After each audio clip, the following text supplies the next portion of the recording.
नमस्कार. M A politics चॅनलमध्ये आपले सर्वांचे स्वागत. नुकतेच पुणे महापालिकेच्या निवडणुकीसाठी अंतिम प्रभाग रचना जाहीर झाली आहे आणि अंतिम प्रभाग रचना जाहीर झाल्यानंतर आता राजकीय हालचालींना देखील वेग आलेला आहे. यामध्ये आता पक्षांतराची एक लाट पुणे शहरामध्ये निर्माण झालेली आहे. यातूनच आता काँग्रेसमध्ये असलेले एक माजी नगरसेविका आणि त्यांचे पती हे राष्ट्रवादी काँग्रेसमध्ये प्रवेश करत आहेत. मान्य पुणे महापालिकेच्या स्थायी समितीचे माजी अध्यक्ष राहिलेले माननीय सदानंद शेट्टी आणि त्यांच्या पत्नी या आता राष्ट्रवादी काँग्रेसमध्ये प्रवेश करत आहे. या निमित्ताने आता काँग्रेसलाच पुन्हा एकदा खिंडार पडली आहे.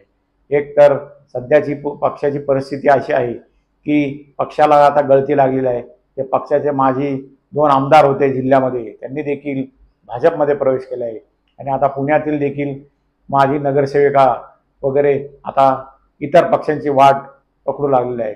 आज काँग्रेसचे माजी नगरसेवक असलेले शेट्टी कुटुंबीय हे राष्ट्रवादी काँग्रेसमध्ये सामील होत आहे. यामुळे राष्ट्रवादी काँग्रेसची म्हणजे अजितदादा पवार यांची ताकद वाढणार असली तरी काँग्रेसचे बळ मात्र नक्कीच घटणार आहे. आगामी काळात काँग्रेसला आणखी गळती लागते की काय हे देखील पाहणे महत्त्वाचे ठरणार आहे.